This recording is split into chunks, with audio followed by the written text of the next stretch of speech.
ang pagpili ni Jesus og 12 ka mga tinun-an or gitawag og apostoles gikan sa tanan nga nagsunod kaniya nga gitawag og mga disipulo, maoy pagpakita nga iya nang gibangon ang napukan nga tribo sa Israel, ang 12 ka tribo or nasod sa pinili nga katawhan nga mao ang Israel. Nya karon kining maong pagpili ni Jesus gihimo niya aron kining mga tawhana makig-uban kaniya, mukuyog niya sa tanang higayon. Gilinga imong tupad ing namukuyog ka ni Jesus sa tanang higayon. Di man mo lingi uban. Kita ganahan ratang mukuyog ni Jesus panahon sa Pista Senior. Karon gakuan maron ga walk for Mary or walk with Mary baron. Sayo kay ng mata kay mukuyog ta ni Maria sa iyang pagpanaw gikan dinto gikan sa puente hangtod padong sa kaning basilika. Pero ini human arong adlaw mukuyog pa kata. Karon daghan kayong manimba, siyam ka nobinaryo na pagyoy sa panang ubang gibutang diha sa kuan napay triduong, napay pluvial parade, na pagyoy prosesyon, daghang kay mukuyog, minilyon ang mukuyog. Pero ini human ani mukuyog pakata. Karon nanimba mo dinhi, kuyog tas Ginoo, mga usa ka oras. Ini human aning misa, mukuyog pa mos Ginoo. Mo na pangutana. Sa atong unang pagbasa, ipakita ni David ang iyang pagkuyog sa Ginoo. Gisugo siya sa Ginoo sa pag-alagad sa hari sa Israel nga mao si Saul. Iyang gialagaran si Saul, iyang giluwas ang gingharian sa Israel, iyang gipatay sa Gulayat, iya pagyong gibuntog ang mga Pilistihanon. Nya human nabuhat ni David ang pag-alagad ni Saul nga tininuod gyud kay ang pag-alagad, nasina si Saul kaniya og buot na niyang patyon si David.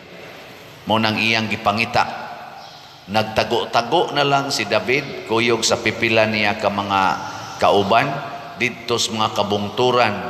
Gipangita gyud sila maayo ni Saul kay patyon, hangtod na si Saul nahasulod sa langob, sugo siyang lawas, nisud siya sa langob nga didto nagtago si David ug ang iyang mga kauban. Nya niingon dayon ang iyang mga kauban, mao na ning higayuna boss. Niya na gihatag nas Ginoo nimo ang imong kaaway, hansaki dayo sa imong bangkaw, patay lagi na, kausara na, din ana mangita nimo.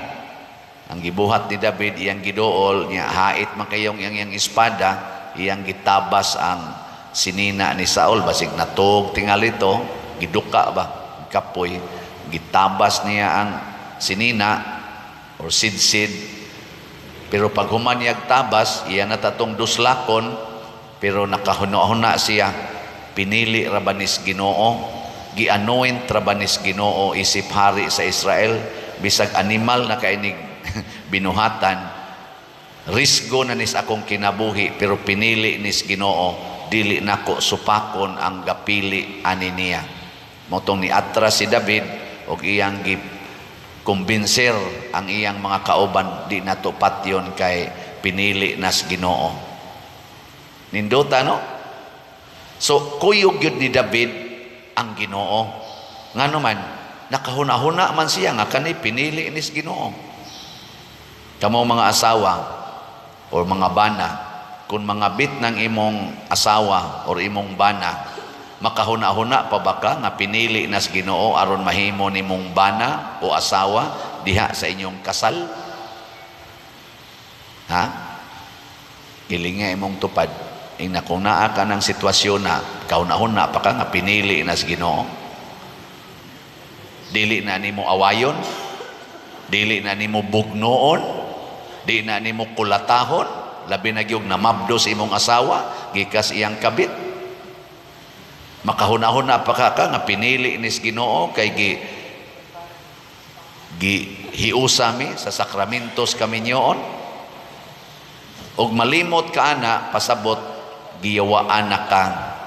Ang yawa na imong kuyog, dili na ang Ginoo. Muna nga ang sunod nga buhat sa mga apostoles, ang pagpapahawa sa mga yawa. Nya unsaon man pagpapahawa ang yawa, diha gid siya hinginli sa imong kaugalingon. Magsige tagpapahawa og mga yawa sa atong isig katao, magampo pagid ta, dadon pagid nato kunuhay ang giyawaan ngadto sa exorcist, haron lang yun mawa ang yawa. Pero ikaw di ay nga nagdaan ang tawhana, naa sa di kay yawa. Yawa ni mo papahawaa. Oh, kana ding imong kalagot, di na yawanon. Ha? Gilingay mong tupad, inawa na kay gikalagutan. Oh, kana ding imong pagka isipan, kanang kusog kay kamo kwinta-kwinta, alkansi ba ka o ginansya, di na iyawa. Kanang moingon ka, ngigagod.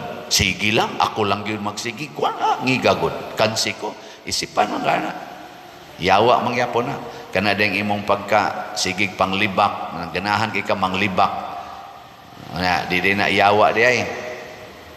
Kana ding imong pagsinasina, masinahon kay kastanan. Abi kay ni gwapa or ni gwapo man imong silingan kay maunay iyang gibuhat siyang naong, mao sa imong buhatos imong naong, nagtuo kag pareha mog naong. Basig ni arang-arang to siya nya ikaw nagusbat na hinong imong naong paggamit nimo ana. Nya di na yawa di ay. Kana ding imong pagkadao, daw kay kag agianan, imong yung koralon kay imo nang yuta, bisag nangabag-id na ng sakyanan diha. Kay di na gyud kalusot, imog yung koralon. Kay ako gining yuta, di na yawa di ay. Da, hilom lagi mong giyawa. Kaning pagpamaligyag slat, unsa man ni yawa ni dili. Oh, tanawa, di ba kay bawo gyud mo kanang pagpalit og slat, yawa na dili. Oh, so nindot. Nay mga inspiring text nga akong nadawat karong adlaw kung gibasa, ingon dayon siya ang usaba. Ako Father giharian gyud ko sa kabalakang. Kay bisag di ako sa laing nasod, dato nga nasod, pero ang akong trabaho ultimo. Nya daghan kay panginahanglan akong pamilya, kay pobre man sad may kaayo. Hurot-hurot gyud ang akong income, Father. Nya usa ka adlaw ni ana, Father, karong bag-o na over nako munting ito na awa siya kabayad sa iyang premium sa insurance. Sa insurance ba? Murag dako-dako gito, mga $2,000 man siguro to. Nganong man siya kabayad?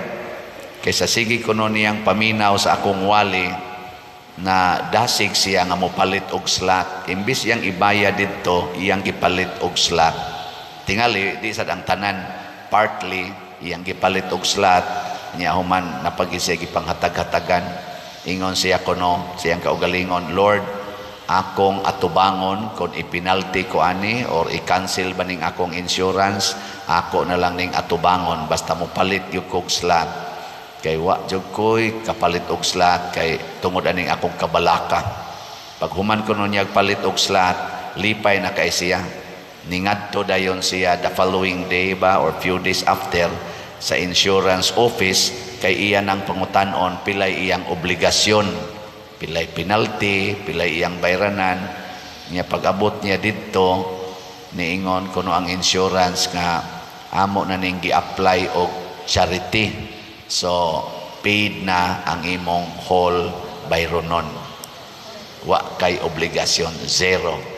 Nya, text din siya nako, Father, ni anasad ang resibo, ni palit na sa kog slot. Di ba? Nako, hinaot unta nga, sige ni siya ka-cancel ang iyang insurance. Isa grabiha gyud sa grasya kana sa material, Pero ang nakadasig nako tungod kay naa man siya nag-alagad sa usa ka care home nga naidaghang mga tiguang o mga masakiton nga nagdepresyon ang uban tungod sa ilang mga sakit. Karon kuno gasigi na siya sangyaw ngadto sa mga masakiton nga iyang giatiman nga kining atong kasakit kuani siya grasya ni mao ni akong nakatunan sa sige na kong paminaw Padersiano, ang kasakit ug ang kamatayon grasya na. Sa sige kuno niyang hisgot ani with conviction nanga-relax kuno ang iyang mga gipang-atiman. Wa na kuno'y magsyagit, wa na'y magsigig mo, malipayo na sila. Nya sige na kuno pasalamat, salamat gyud kaayo sa imong pagtudlo namo kay nawa gyud ang among mga kasakit sa among mga sakit. Pwede na may mga matay. Nindota no? Kasuway mo ana, kanang mawa imong kasakit niya, okay na nimog mamatay ka. Kasuway mo ana. Nya karon ingon siya, Pader, wa na jud ko'y kabalaka, hastang ako mga plano para sa akong pamilya, gisurrender na nako tanan sa Ginoo. Day by day, pwede na kong mamatay. Ang ako lang yung paningkamutan kada adlaw nga makapaambit ko sa akong grasya ngadto sa uban. Ang iyang kalipay na ana diha nakasentro, dili nas pagtigom og kwarta aron i-secured sa iyang kinabuhi og siyang mahal nga kinabuhi kay nakahibaw siyang mga matay ra gyud ta. Og ang kasakit nahimo ng kalipay para niya. Iya pag yung gisangyaw ngadto sa uban. Mo na ningon si Kristo sa iyang mga pinili nga mga apostoles, iwali ninyo ang maayong balita. Unsa may maayong balita? Kining atong kasakit, kining atong mga crosses in life, grasya nis Ginoo. Aron ta maduol niya. Aron ta makakuyog niya sa iyang way of the cross to heaven. Nga kining atong pagpamalit og slots og pagtabang sa atong isig katao nga nanginahanglan, mao ni ang sikreto aron malipay ta tinud-anay og makontento sa atong kinabuhi. Dili din ang pagsigig paningkamot sa pagpangwarta aron mudako yung income aron secured ta. Magdugang lang na sa atong stress, magdugang lang na sa atong kabalaka o kasakit sa kinabuhi. Giling nga imong tupad. Yung na kay gitigom ron. Yung na kay gitigom. Yung ipanghatag na. Ipanghatag na. Palit nagsalat. Ako mong reportan ha, pila na ni pagawa sa ilang tinigom. Unya ilang gipalit og slot. Ang atong is BF Dag. Ay, salamat in taon. Niabot na gyud og 8,000 ka slots ang atong halin. Pakpak. Dota. Ngato sang kuan Santo Niño katong HJSN na halina na pud tag 4,210 ka slots. 15,000 na lang 790 ang nahibilin. Pakpak yapon. Koto braraban ni sa February 3 o niya tag 100 raman ni per slot ato lang ning paspasan og palit.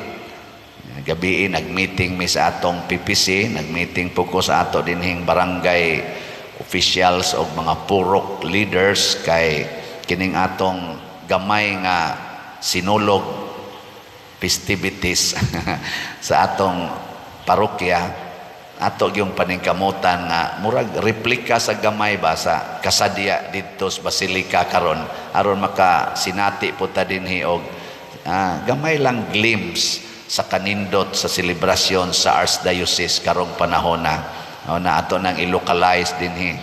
Makakita niya mo mga nindot nga talan-aon sigon sa ato mga simple pero meaningful, joyful and loving celebrations. Nya kaning atong SBF Dag ato ning gitarget nga unta inigpista nato karong Abril 13 karong tuiga sa atong 11th Fiesta Celebration mahuman na untang atong kumbento.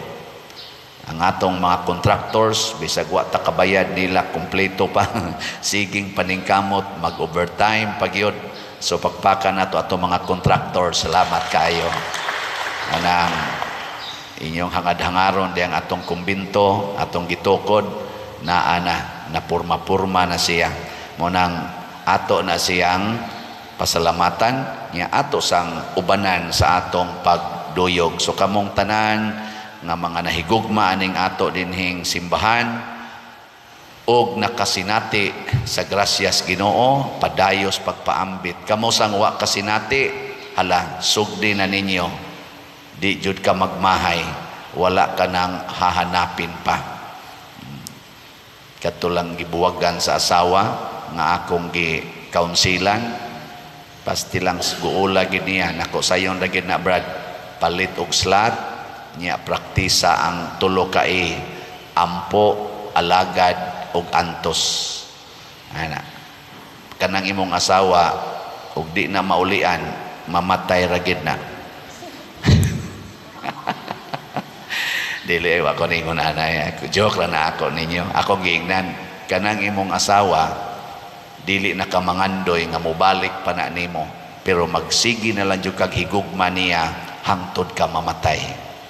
Insa mo na akong gipangandoy, Father, nga dili unta ko batintal og laing babay bisan pag ang akong asawa ni kuyog naglaing laki. Ninduta, no?